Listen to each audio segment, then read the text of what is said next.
Hi, my friends. Welcome to Inside the Minds of Authors. I'm DC Gomez, your host, and also an indie author. I'm thrilled you're joining me today for another fun interview with a passionate author. We're going to kick off this show with an exciting reading, so let's get started. My name is Deborah Yates, and I'm the author of the book Woman of Many Names. I'm going to read a few pages for you today, and I'm going to start with the preface. At the age of 12, I discovered my ancestry. I praise the Creator for showing me the beautiful story of my great-grandparents.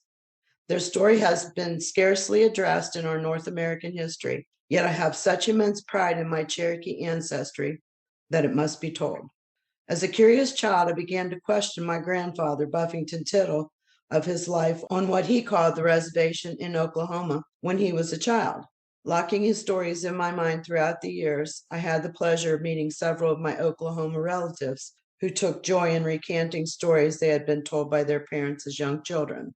Little did I know that one day I would be called upon to retell their stories that have been shared within my family for many generations. I began to write my seventh great-grandmother, Nancy Nanyahi Ward's story to further explain her part in history. She helped to sculpt this country I love. It is a story of tremendous courage and love. It is also a saga of a destiny foretold and fulfilled by a woman of the greatest honor amongst her people, the Cherokee.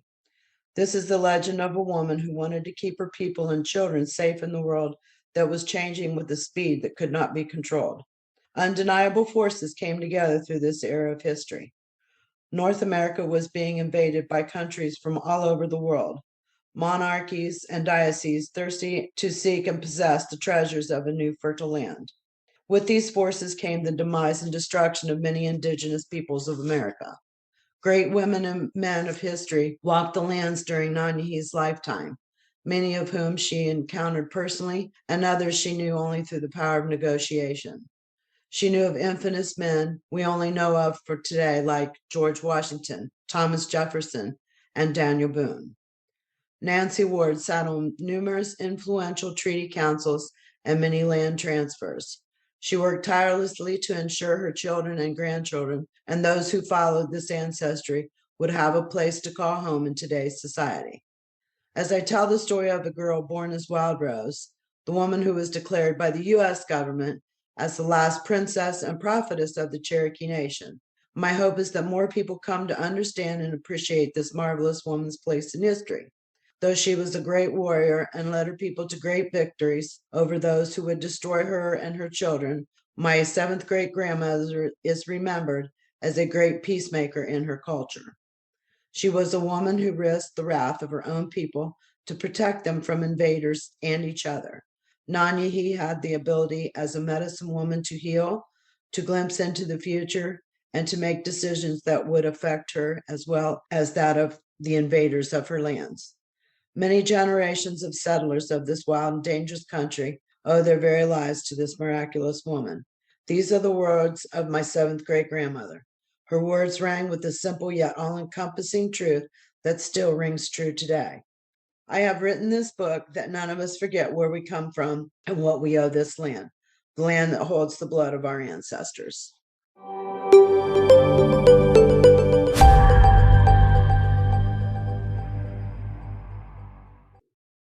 Hi, everyone, and welcome to another episode of Inside the Minds of Authors. I am so thrilled to have the fabulous Miss Debra with us. Welcome, madam. How are you? I'm wonderful. Thank you, DC. How are you today? I am so well. Thank you for coming. Let's jump in. Sure. I love that introduction. It has so many moving pieces, so much history. Tell me, when did you decide to put this book together? Well, I tell you, I was really bored after I moved from Ohio. I retired from my landscaping company and moved to Florida to be closer to my mother. Just found myself with time on my hands, and a few things had happened, and I ended up finding that my grandmother was not only buried at a place in Tennessee, but that her son and her brother were also buried in the same place. So I decided to take a trip there just it was like one of those magical things that happens to you maybe once in a lifetime if you're lucky. And when I got to the boat ramp, which all I knew was a boat ramp at first and a little park, and once I arrived at the site is when I found out that she was buried there. It just took my breath away. And I had always been into, nature and different things like that.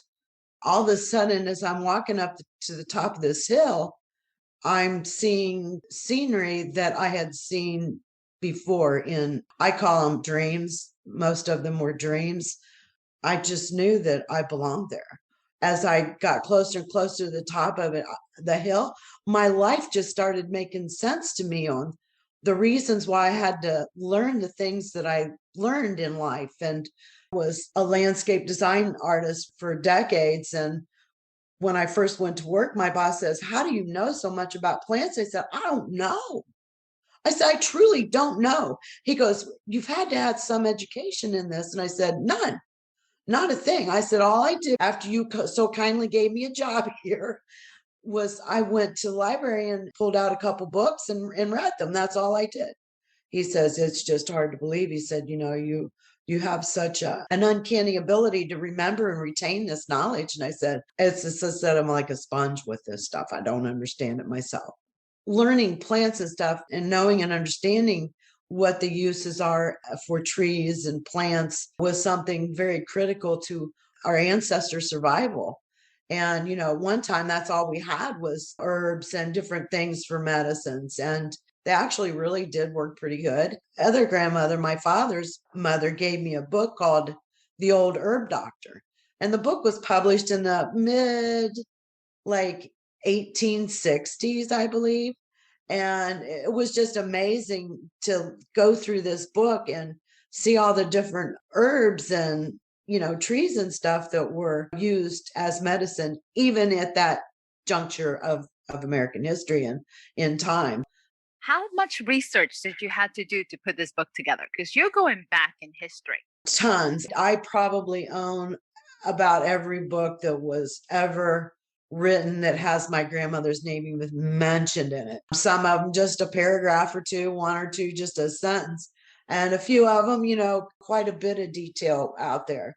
At first, I wrote down the stories that I knew before I ever did anything. I just wanted my nieces and nephews to understand, where we came from after I had this fabulous revelation in the Smoking Mountains. I thought, if I don't write these down, the kids will never know these stories.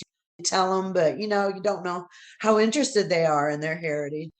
Through my excitement, I think that they know enough to be very proud of their Indian ancestors. It'd be like being Chief Sitting Bull's granddaughter, which I do have a friend who is a granddaughter, a sixth or seventh great granddaughter of Sitting Bull. So, these people lived and weren't looked at in our history, the way they should have, weren't documented, quite like they should have been, especially my grandmother.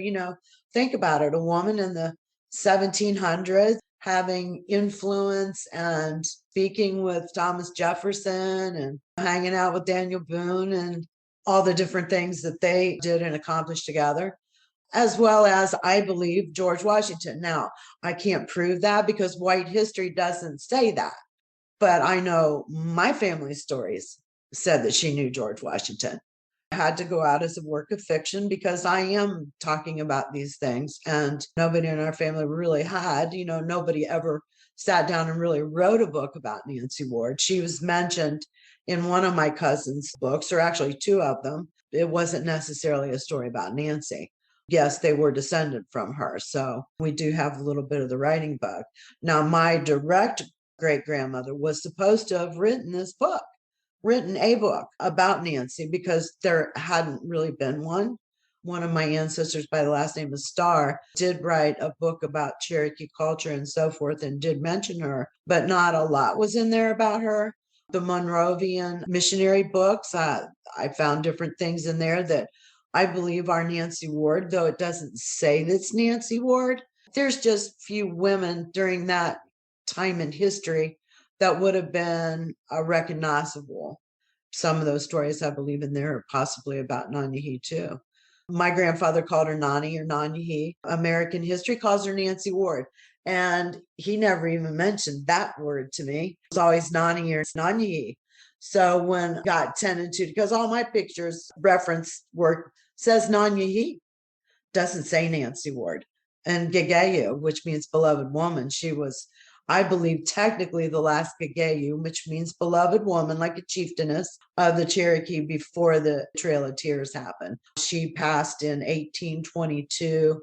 And as we know, the Trail of Tears happened basically just right after she was deceased. So George Washington had promised my grandmother that her land would be held in perpetuity for as long as America was America for my ancestors, not the tribe, but my ancestors. And it went all the way to the Supreme Court back in the 60s. And of course, the 60s dismissed that also. I want to say about 4 years ago, part of Chota, which is the village where she lived most of her life, was given back to the Cherokee people. The Cherokee, the Eastern Band Cherokee, do now hold possession of that land. However, I hate to say it should have gone to the Western Band Cherokee, but most of the relations are a part of the Western Band, the removed part of the tribe. The Eastern Band was the ones that were able to, escape up into the high mountains of the Carolinas and live basically undetected for years and years. Praise the people that gave up their lives for those people to be able to have that experience, to be able to still live what I call free. Because if you were living on a reservation, hey, that land was not yours. It still isn't yours. It still technically belongs to the federal government. Hence, the Cherokee people can't even go get a loan to build a house on their own allotted land. So it keeps us poor. It keeps us not having generational wealth to be able to pass down to our children when your generational wealth has to be a mobile home. That's about all you can really afford to do on there unless you get lucky and you have a lot of cash assets that you can plop down on building a home. How many people have that? Not that many people have that ability, the capacity to finance their own deals, especially not, a lot of Native Americans. So my family's lucky. We were displaced out of there in the 1920s. My grandfather left. He was starving to death. So he moved to Florida with one of his older sisters and began working in the fields here in Florida area. Winter Haven, I believe, was where he worked. Started a life that didn't include his Native American ancestry. He forbade his children to even speak of being American Indian and Cherokee. So, Why? Can we cover that? Why didn't he want that to happen? discrimination. It is about the worst thing in the world to be was a Native American. Really? Oh, honey, yeah. We didn't gain the right to vote. I want to say it was 1956 that American Indians gained the right to vote. We couldn't hold land. You couldn't do really anything. So he just said, "Hey, I'm a regular old American guy." I have cousins today that still don't know that they're American Indian. I had one get a hold of me a couple years ago and said, "Had no idea we were Cherokee. None." I said, "Okay, well, get the book, read the book." I would say I was my grandfather's, his first grandchild and his favorite, so to speak, because I cared.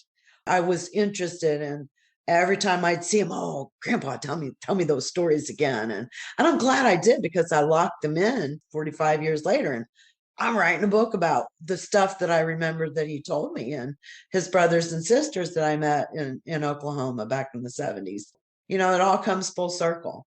And I believe our stories are part of our DNA. People say, "Oh, well, how do you know this, that, or the other?" And I said, "I'm telling you some stuff I just know. I just know it. I feel it. I like it's inbred in me. It's part of my DNA." So, Miss Deborah, tell me, Yes. when you brought this information to your family, the ones who didn't know, how did they take it? They received it all very well. As far as that goes, it's not something we really talk about a whole lot. They're all very proud of me and what I accomplished being the first member of our family be published. Are you planning to write another book? I have 2 or 3 already started, and it's so embarrassing to say, but they're locked up in a computer somewhere. I had to send the hard disks away. They're going to try to extract them out of there. Once you started creating this book, did you had an idea who you wanted to present it to? Mostly Cherokee. Okay.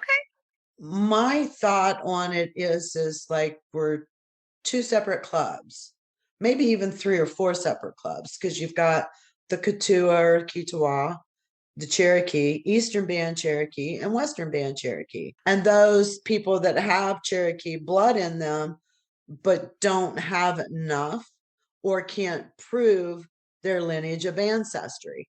I didn't really write it for the masses to begin with. I wrote it for my family.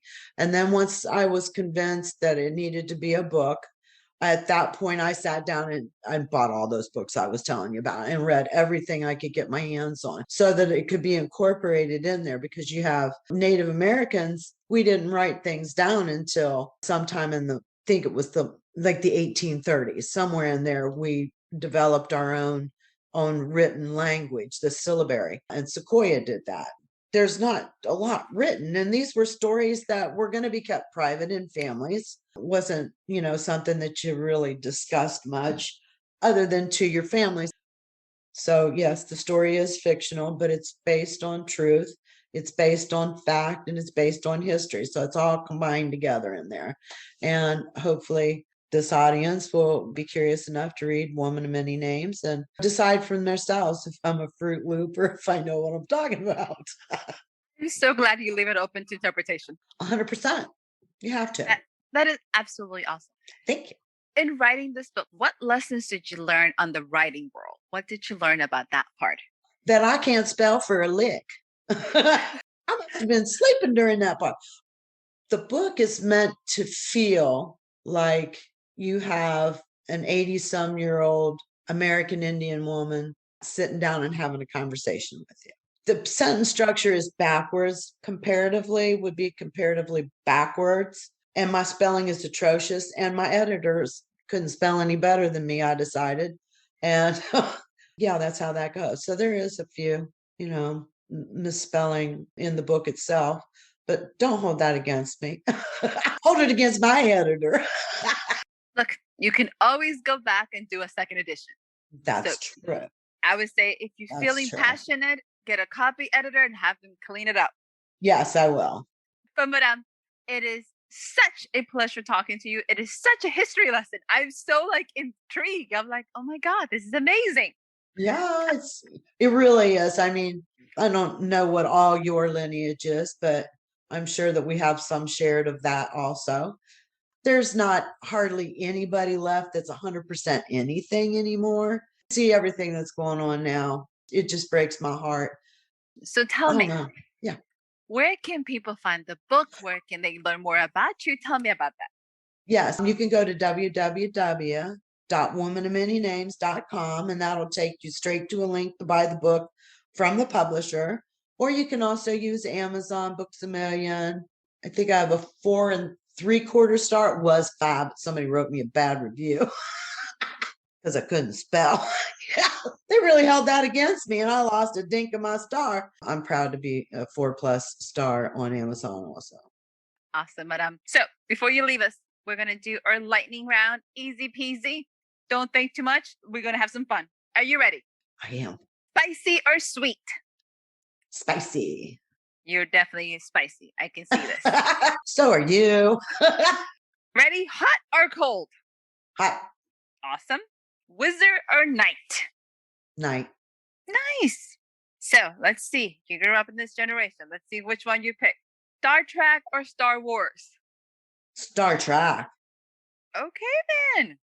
This might be a little tricky. I'm kind of surprised I picked this. Our last question. Let's see how you do. If you could meet any famous person, dead or alive, who would you pick? Oh my.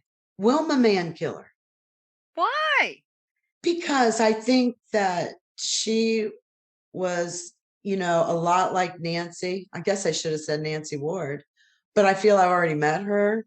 I was actually at Cherokee Nation the day that she passed. We were waiting on a speaker that had we didn't realize at the time, but had been called to her bedside as she lay dying. I just believe that she had a lot of wisdom inside her. And I think women could be such an asset to this world that we've not really been allowed to be. That is an She awesome was like choice. almost ahead of her time, like Nancy was. Oh, that is awesome. But it has been such a pleasure having you on the show. Do you have any closing remarks for us? No, I really don't. Can't think of anything at this juncture. I appreciate the interview and it was a pleasure meeting you today. You're beautiful. It is such an honor, and thank you so much for sharing the You're story, your welcome. passion, your love. We're so excited to have you. Thank you. To our listeners, check out the books, check out the fabulous Miss Deborah and everything she has going on. Make sure you give this episode a like. Make sure you share with your friends. If you are enjoying the podcast, go ahead, join my Patreon account is authordc.gomez to help continue to bring authors like this to you every week. And I will see you again next week with another amazing author. Bye, everyone.